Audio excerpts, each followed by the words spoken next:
Think about yourself at age 10. Not just what you look like, but what you cared about, what scared you, and what you thought your life would become. That person probably had a different body, different opinions, different dreams, different embarrassments, and maybe even a completely different idea of what mattered. And yet when you look back, you still say, that was me. But why? There's an old philosophical puzzle called the ship of Theseus. Imagine a wooden ship. Over time, one plank rots, so it gets replaced, then another, then another. Years pass, and eventually every single piece of wood has been swapped out. The question is simple, but weirdly hard to answer. Is it still the same ship? At first, most people want to say, yes, of course it is. It has the same name, the same shape, the same journey. It changed gradually. But then imagine if someone saved every old plank and rebuilt them into another ship. Now, which one is the real ship of Theseus?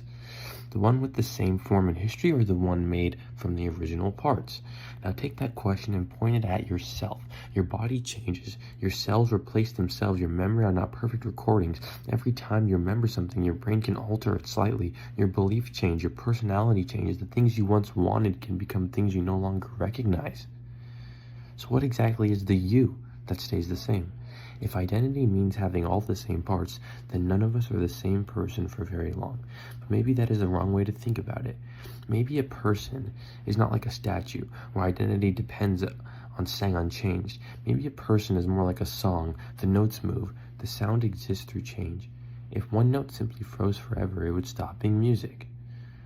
Or maybe you are more like a story. A story can turn, deepen, surprise itself, even contradict earlier chapters, and still be one story because each chapter grows out of what came before. That does not mean every change is easy. Sometimes we miss old versions of ourselves. Sometimes we feel guilty for outgrowing people, places, beliefs, or dreams that once felt permanent. But the ship of Theseus gives us a strange kind of comfort. It suggests that change does not automatically destroy identity. You do not have to preserve every old plank to remain real. You do not have to rethink the same thoughts, want the same life, to carry the same fears forever just to prove you are still yourself.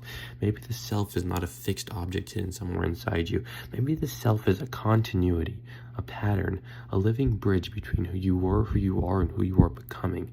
And if that is true, then growth is not a betrayal of your identity. It is one of the ways your identity survives. So when you look back at who you used to be, maybe the question is not, was that the real me? And maybe when you look forward, the question is not, will I still be myself if I change? Maybe the better question is, what kind of person am I becoming, and what parts of my story do I want to carry forward?